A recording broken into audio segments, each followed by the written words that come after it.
She stumbled into our home after walking 8 miles in the dark, shaking, crying, and with nothing but the clothes on her back. Her parents, my in-laws, had thrown her out the moment she came out as a trans woman. No money, no ID. They even snatched her car keys and sold her savings. They thought they could destroy her life quietly, but they didn't know that the one person they relied on the most was me. And I was about to pull the pin on a bomb that would blow their entire world apart. If you believe that cruelty should always have consequences, smash that like button. Subscribe for more stories where justice doesn't whisper, it roars. Now buckle in because this one is messy, emotional, and brutally satisfying. The night everything broke. The night she arrived, something in the air felt wrong, like the universe was holding its breath. My husband and I had just finished dinner when the doorbell started ringing, not once, not twice, but in this frantic, panicked rhythm that made both of us freeze. When I opened the door, I didn't recognize her at first, not because her appearance had changed, but because her spirit was shattered. She stood there trembling, eyes swollen, breath uneven. Her hair was messy. Her hands shook so violently she kept dropping her backpack, which barely had anything inside. It took a second before my brain caught up. It was my sister-in-law, but she wasn't the same girl we last saw. She whispered, "They kicked me out."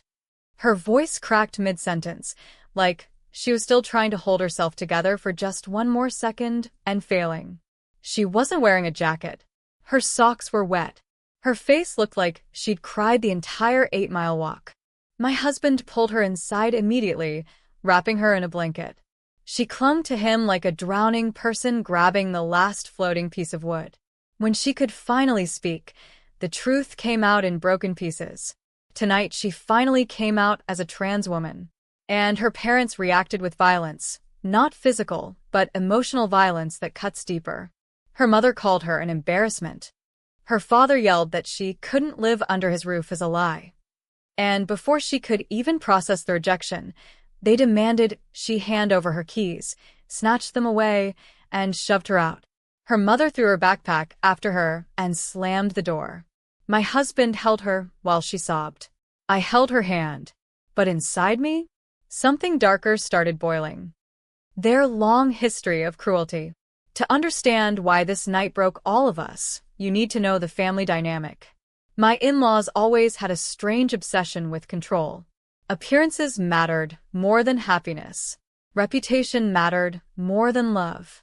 Obedience mattered more than understanding. When my sister-in-law was little, she used to play with dolls and wear pink dresses. Her father would yank them out of her hands and say, "Boys don't act like girls." That line became the soundtrack of her childhood. As she got older, she hid her identity. She was terrified. Not because she didn't know who she was, but because she knew exactly how her parents would react. Her father had once slapped her older brother for wearing nail polish as a joke. Her mother would gossip about her own relatives who didn't fit the family image. So she kept quiet, and they thought silence meant agreement. They had no idea she was counting down the minutes to turning 18 just to finally breathe. When she came out, they didn't react with shock. They reacted with hatred already loaded and ready. The kicking out wasn't a snap decision. It was a punish the difference moment they'd been preparing for her entire life. And it wasn't the end. The financial sabotage. The morning after she arrived, we tried to gather her things. Her parents refused to give her documents. Birth certificate? No. School records? No. ID card? No. They said, "If he wants to throw his life away, we won't help him." Yes. They misgendered her repeatedly on purpose. Then came the next blow. Her savings, $8,000 she'd earned from years of part-time work, was completely drained. Her father did it. He admitted it with pride. He said, "If she wants a new life, she can start from zero, like the rest of us." And the car she'd been using? sold. Already gone. Her entire adult foundation destroyed in one night. Not out of fear, not out of confusion, but out of pure, cold cruelty. My husband and his brother exploded. They went to the house, demanding the documents. The parents slammed the door on them. That's when my brother-in-law snapped. He forced his way in, grabbed the file of documents, and yelled, "If you ever do this again, you won't have any children left." The neighbors heard everything. It became a neighborhood scandal within hours. Relatives started calling from across the country. Some supported the parents. Some supported the kids. And just like that, the war began. Family take sides. The family WhatsApp group exploded. Her parents posted a long message blaming the internet, liberal brainwashing, and this disgusting modern agenda. My husband immediately countered with, "You threw your own child on the street. That's not parenting. That's cruelty." Cousins started jumping in. Aunts and uncles took sides. Grandparents called everyone crying. One aunt posted, "I always knew something was wrong in that house." Another wrote, "She needs therapy, not validation." The drama was unbelievable. Calls poured in for days. Even at work, people asked my husband, "Is it true your sister is? Did your parents really?" The shame was spreading around the family like wildfire. My in-laws felt humiliated, and they blamed us. But here's what they didn't know.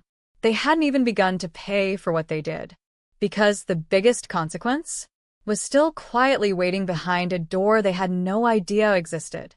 The connection they forgot about. My father-in-law ran a small business supplying materials. Steady work. Not flashy, but enough to give him a comfortable life. And one major client, the one that kept him financially afloat, was my employer. He wouldn't have that contract without me. I vouched for him. I set up the meetings. I convinced my company to give him a chance. He knew this. He relied on it. He never imagined the bridge he burned with his child was connected to my bridge. Months passed, but their cruelty didn't soften. They doubled down. They bragged to relatives about taking a stand. They refused to apologize. They made passive-aggressive posts on social media. I held back at first. Even my husband suggested cutting contact and moving on. But then I overheard one conversation that sealed their fate. My father-in-law said to another relative, "Let them take care of him. He'll come crawling back once the world treats him the way he deserves." He. Every misgendering was a dagger. And then he laughed. That was the moment the fuse lit. The plan begins. I didn't rush. Revenge like this isn't impulsive. It's crafted, measured, engineered. The first step was simple. I went to my boss, told him everything, every detail of what her parents did. He frowned and said something that stayed with me. Good people protect their kids. Bad people deserve consequences. Then he added, "If you find someone within 5% of his price, we switch suppliers immediately." That was all I needed. Finding a replacement wasn't easy. It wasn't even part of my job. But I made it my mission. Every night after work. Every weekend. Every lunch break. Some suppliers were too expensive. Others unreliable. Others couldn't handle the volume. It took 6 grueling months. But I found the perfect one. Even better quality. Even slightly faster shipping. And only 3% more expensive. My boss approved it instantly. But I didn't pull the trigger. Not yet. Because I knew something they didn't. My in-laws were about to start their massive house renovation. A renovation that required loans, down payments, demolition of major sections of the house. They were financially stretching themselves thin. Perfect timing. I waited and waited until the construction trucks pulled up. Walls were being torn down, roofs removed, half the house ripped apart. And then I sent one email. Just one. The supplier switch begins Monday. The collapse. The fallout was brutal. My father-in-law's business wasn't diversified. Losing this one contract destroyed his cash flow. Supplies sat in the warehouse unsold. Bills piled up. Loan payments became impossible. And with half his house demolished, he was desperate. He called extended family, begging for support. But the family war he started came back to bite him. Cousins said, "You insulted us. Why should we help you?" Aunties whispered, "This is karma." Grandparents said, "Fix your home.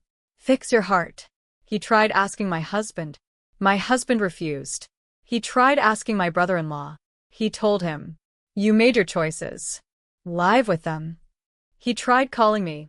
I didn't answer. Within weeks, he was forced to sell the house. Not the finished house he bragged about building. No. A half-torn-down shell nobody wanted. They got pennies on the dollar. And their reputation? Destroyed. Everyone talked about how the perfect family had fallen apart. The aftermath. 8 years later, they're still renting, still bitter, still blaming everyone but themselves. But my sister-in-law? She's blossomed. She finished school, Got a job. transitioned, found a supportive partner, found peace.